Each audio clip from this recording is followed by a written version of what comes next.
বাংলাদেশ ক্রিকেটের অন্যতম পরিচিত মুখ সাকিব আল হাসান নিজের কেরিয়ার ও রাজনৈতিক ভবিষ্যৎ নিয়ে নতুন করে আলোচনায় এসেছেন। সাম্প্রতিক এক সাক্ষাৎকারে তিনি জানিয়েছেন, জীবনের এই পর্যায়ে তার প্রধান মনোযোগ আবারও ক্রিকেটে ফিরিয়ে আনার দিকে। সাকিবের মতে, রাজনীতি দীর্ঘমেয়াদী করার মতো একটি ক্ষেত্র হলেও একজন ক্রিকেটারের সময় সীমিত, তাই এখন তিনি খেলোয়াড়ি জীবনকে প্রাধান্য দিতে চান। তবে তিনি রাজনীতিকে অস্বীকার করছেন না, বরং এটিকে মানুষের জন্য কাজ করার একটি বড় সুযোগ হিসেবে দেখছেন এবং ভবিষ্যতে সেই পথ খোলা রাখার কথাও জানিয়েছেন। রাজনীতিতে যুক্ত হওয়ার সিদ্ধান্ত নিয়ে বিতর্ক থাকলেও সাকিব বিষয়টিকে ভিন্নভাবে দেখছেন। তিনি মনে করেন, সময়ের সঙ্গে সঙ্গে পরিস্থিতি বদলায়, আর সেই পরিবর্তনের মধ্য দিয়েই নতুন বাস্তবতার তৈরি হয়।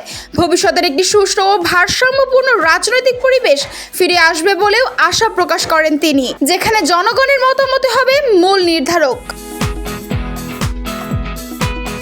দেশের বর্তমান রাজনৈতিক পরিস্থিতি নিয়েও মত দিয়েছেন এই তারকা অলরাউন্ডার। নতুন সরকার দায়িত্ব নেওয়ার পর তাদের সামনে বড় ধরনের চ্যালেঞ্জ রয়েছে বলে মনে করেন তিনি।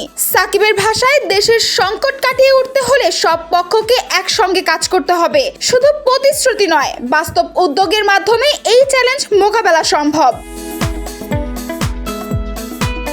এছাড়া সাম্প্রতিক গণ আন্দোলন ও সহিংসতা ঘটনাগুলো নিয়েও উদ্বেগ প্রকাশ করেছেন তিনি। তার মতে, কোনো প্রাণহানি কাম্য নয় এবং প্রতিটি ঘটনার সুষ্ঠু তদন্ত হওয়া জরুরি। একই সঙ্গে তিনি জোর দিয়েছেন, বিচার প্রক্রিয়ায় যেন কোনো নিরপরাধ ব্যক্তি ক্ষতিগ্রস্ত না হন। সবকিছু মিলিয়ে সাকিব আল হাসানের বক্তব্যে স্পষ্ট, বর্তমানে তিনি ক্রিকেটে ফেরার দিকে বেশি মনোযোগী। তবে দেশের জন্য কাজ করার ইচ্ছা থেকে রাজনীতির দরজা পুরোপুরি বন্ধ করছেন না তিনি। Samia Sami, the daily field.